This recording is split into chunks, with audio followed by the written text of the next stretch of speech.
आज हमसे रूबरू हैं उदयपुर की एक युवा शूटर आत्मिका गुप्ता। आत्मिका, स्वागत करते हैं। आत्मिका, बताओ शूटिंग में कब और कैसे इंटरेस्ट हुआ?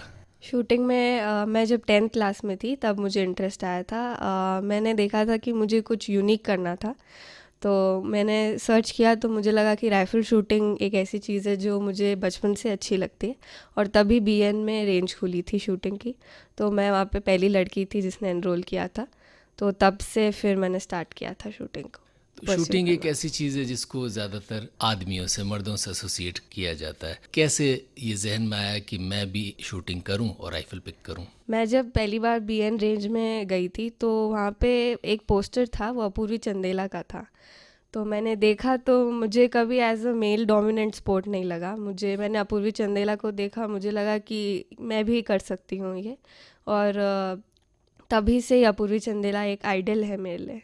तो उन्हीं को देख के मेरे को, और हमेशा शूटिंग में ऐसा नहीं है कि, मुझे लगता है कि लड़कियों का जो कंपटीशन है वो ज़्यादा है शूटिंग में एज़ कम्पेयर टू मेल्स। सो जब पहली बार शूटिंग रेंज में गई तो कैसा अनुभव था, और इसी फील्ड में आगे कुछ कर पाओगी, ये कब और कैसे ख्याल में आया? पहली बार जब शूटिंग रेंज में गई थी तो जो कहते हैं कि पेट में बटरफ्लाइज होती हैं, वो था मेरे लिए पहला एक्सपीरियंस, क्योंकि मैंने पहली बार उस समय राइफ़ल पकड़ी थी।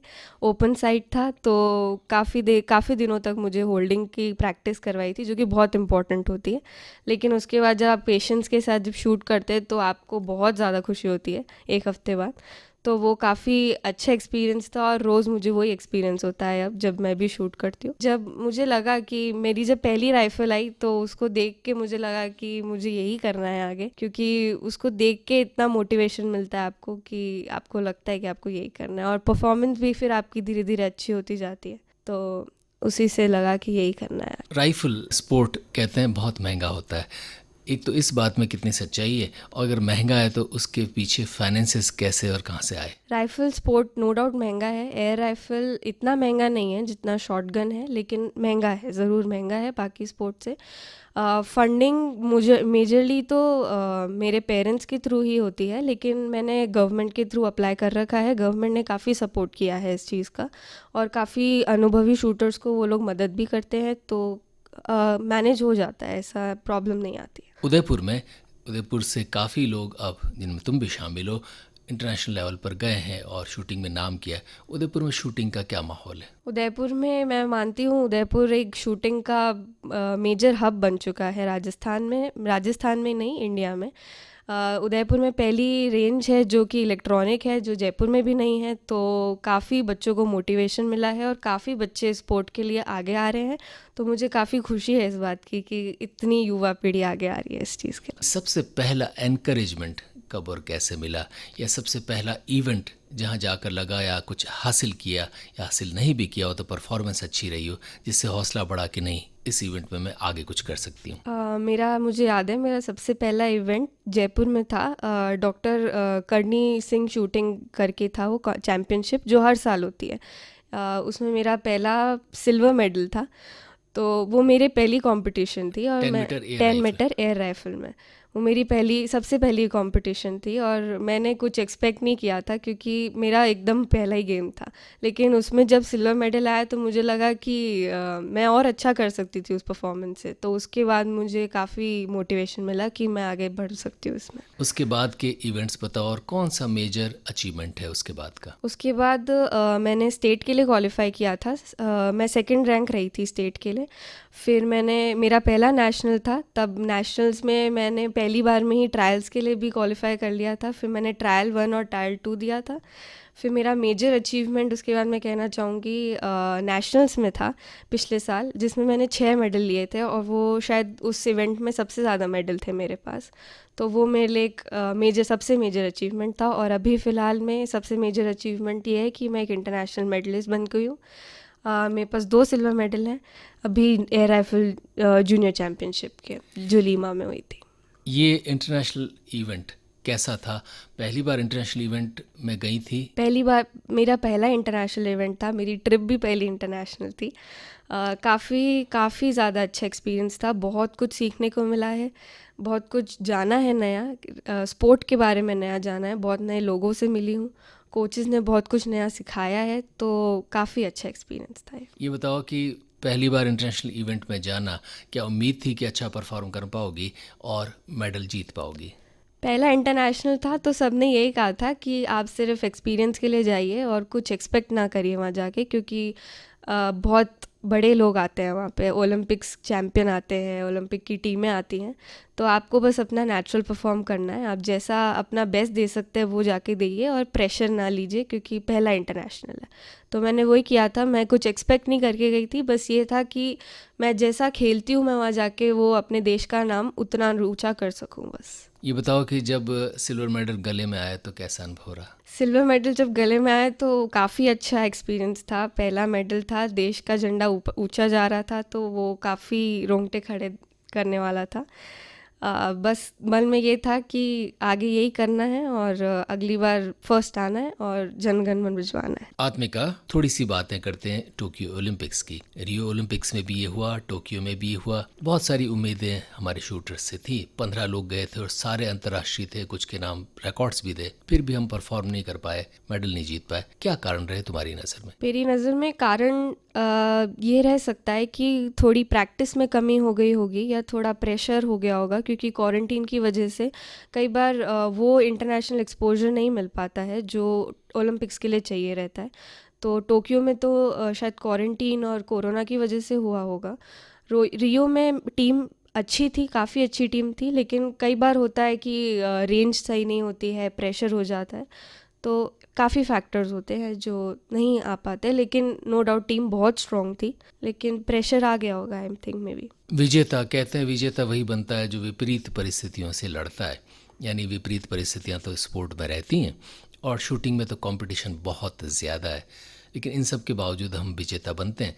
तो बताएं कि बहुत सारे इवेंट्स में तो हमारे शूटर्स अच्छा कर रहे हैं, पदक भी जीत रहे हैं, लेकिन ओलंपिक जैसी प्रतिस्पर्धा में हम क्यों पीछे रह जाते हैं? ओलंपिक्स जैसा इवेंट, क्योंकि हम लोग मानते हैं कि किसी भी स्पोर्ट में सबसे बड़ा इवेंट ओलंपिक्स होता है, तो वही प्रेशर किसी भी शूटर पे आ जाता है कि ओलंपिक्स है और चैम्पियनशिप नहीं है, वर्ल्ड चैम्पियनशिप। कभी भी वर्ल्ड चैम्पियनशिप में इतना प्रेशर नहीं होता जितना ओलंपिक्स में रहता है, तो वो प्रेशर को शायद हम कंट्रोल नहीं कर पाते, जिसकी वजह से हम मेडल की उसमें नहीं आ पाते। मेजरली प्रेशर बोलूँगी मैं कि प्रेशर नहीं हो पाता है हैंडल। युवा शूटर्स जिनमें तुम भी शामिल हो, हालांकि ये परंपरा बहुत पुरानी है भारत में शूटिंग की, लेकिन क्या भविष्य देखती हो इंटरनेशनल लेवल पर शूटिंग का, भारत में ख़ास तौर पर जिनमें तुम भी शामिल हो, और क्या उम्मीद करें पेरिस ओलंपिक में? मैं युवा शूटर्स से काफ़ी उम्मीदें रखती हूँ, क्योंकि वो मुझसे भी बेहतर करना जानते हैं और उनमें कैपेबिलिटीज़ हैं वो करने की। तो युवा से मैं बस इतना ही कहना चाहूँगी कि अपना फुल डेडिकेशन लगाएं जिसमें आप काम कर रहे हैं, और कभी भी मेहनत का साथ ना छोड़ें, क्योंकि मेहनत करेंगे तो ही आपको फल मिलेगा। पेरिस से मेरे को यही उम्मीद है कि मैं आगे चल के इतना अच्छा प्रदर्शन करूं कि मैं पहली बार में ही पेरिस के लिए कोटा ले आऊं और पेरिस जाके वहाँ पे अपना वही नेचुरल खेलूं और प्रेशर में इतना नहीं आऊं। कोटा के लिए कौन कौन सी इवेंट्स ऐसे हैं जो अभी प्रायोरिटी में है कि इनमें मुझे अच्छा करना है? 10 metre air rifle major event मैं मानूंगी कि मुझे इसमें काफ़ी अच्छा करना है। बाकी 50 मीटर एयर राइफल है, उसमें मैं अब सीखना शुरू करूंगी उसको। तो बस यही 2 इवेंट हैं जिनमें मुझे लग रहा है कि मैं कोटा ला सकती हूँ। और कौन कौन सी प्रतियोगिताएं ऐसी है जिनमें भाग लेकर ओलंपिक का कोटा हासिल कर पाओगी? उनके लिए क्या क्या टारगेट है? 10 मीटर एयर राइफल में मेजर टारगेट अभी मेरा यही है कि मैं अपना फुल पोटेंशियल के हिसाब से दूं और जो चेंजेस हैं वो करती रहूं चेंजेस के साथ। बाकी 50 मीटर मैं स्टेट क्वालिफाई करूंगी अब, तो उसका मैं देखूंगी आगे चल के। बहुत सारे इवेंट्स होते हैं जिनमें आदमी की एड्रेनलिन यानी वो बहुत ज़्यादा पम्प्ड अप हो तो उस दिन अच्छा कर पाता है। जैसे हमारे नीरज हैं, उन्होंने उस दिन बहुत अच्छा भाला फेंका, उनकी वो क्षमता से ज़्यादा मान के चलिए तो उन्होंने अच्छा परफॉर्म किया। लेकिन एक शूटर को बहुत ही कूल रहना पड़ता है, अगर वो थोड़ा सा भी कंसंट्रेशन एक क्षण भर के लिए भी इधर उधर होता है तो मिस कर जाता है टारगेट। ये शांति, कंसंट्रेशन बना रहे, इसके लिए क्या कुछ करती हो? शांति और कंसंट्रेशन के लिए मैं मेडिटेशन करती हूँ रोज़ाना 1 घंटा कम से कम। क्योंकि आपका अगर ज़रा सा भी माइंड में कुछ भी चला और वो टारगेट बिल्कुल आउट ऑफ द 10 रिंग में जाएगा, इसलिए आपको मेडिटेशन करना मेरे हिसाब से बहुत ज़रूरी है। लेकिन साथ साथ फिज़िकल फ़िटनेस भी ज़रूरी है। एक पॉइंट तक आपको फ़िज़िकल फ़िटनेस नहीं चाहिए, लेकिन उसके बाद आपको फ़िज़िकल फ़िटनेस भी चाहिए। तो फिज़िकल फ़िटनेस पे भी मैं ध्यान देती हूँ और मेंटल फ़िटनेस नो डाउट देना ही पड़ता है उसके लिए।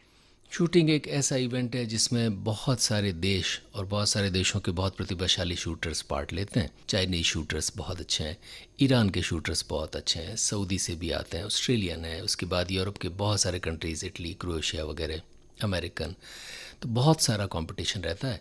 बाहर के देश के लोग अच्छा करते हैं, क्या कारण मानती हो? बाहर के देश के लोग बहुत ज़्यादा अच्छा इसलिए कर पा रहे हैं, जैसे यूएसए ने अभी काफ़ी अच्छा प्रदर्शन किया था 10 में जूनियर चैम्पियनशिप्स में। मैं मानती हूँ कि उनका कारण ये है कि उनके पास टेक्नोलॉजीज़ काफ़ी एडवांस हैं, उनके पास राइफ़ल्स काफ़ी उनकी एडवांस हैं, कस्टमाइज्ड है, जो कि एक कारण मान सकती हूँ मैं कि ये काफ़ी अच्छा है। लेकिन इंडिया में जो कोचिंग है, जो फैसिलिटीज़ हैं, उसी के बल पे हम लोग इंडिया टॉप में आया है मेडल टैली में। तो इंडिया में भी फैसिलिटीज़ काफ़ी अच्छी है, बस थोड़ा टेक्नोलॉजी में हम लोग पीछे रह जाते हैं। तो वो मानती हूँ मैं कि उनके पास वो काफ़ी अच्छी चीज़ है। टेक्नोलॉजी में थोड़ा सा आगे आ सकें, इसके लिए क्या सुझाव दोगी? टेक्नोलॉजी में आगे आने के लिए मैं मानती हूँ कि जो मेजर हमारे ब्रांड्स हैं वो थोड़ी मदद करें शूटर्स को, ताकि उनकी जो फिटनेस है या उनकी जो कोर एक्टिवेशन की जो भी चीज़ें हैं वो उनके शूटिंग में मदद आ सके। फिज़िकल में काफ़ी हेल्प हो सकती है हम लोगों को उससे। आत्मिका, एक तो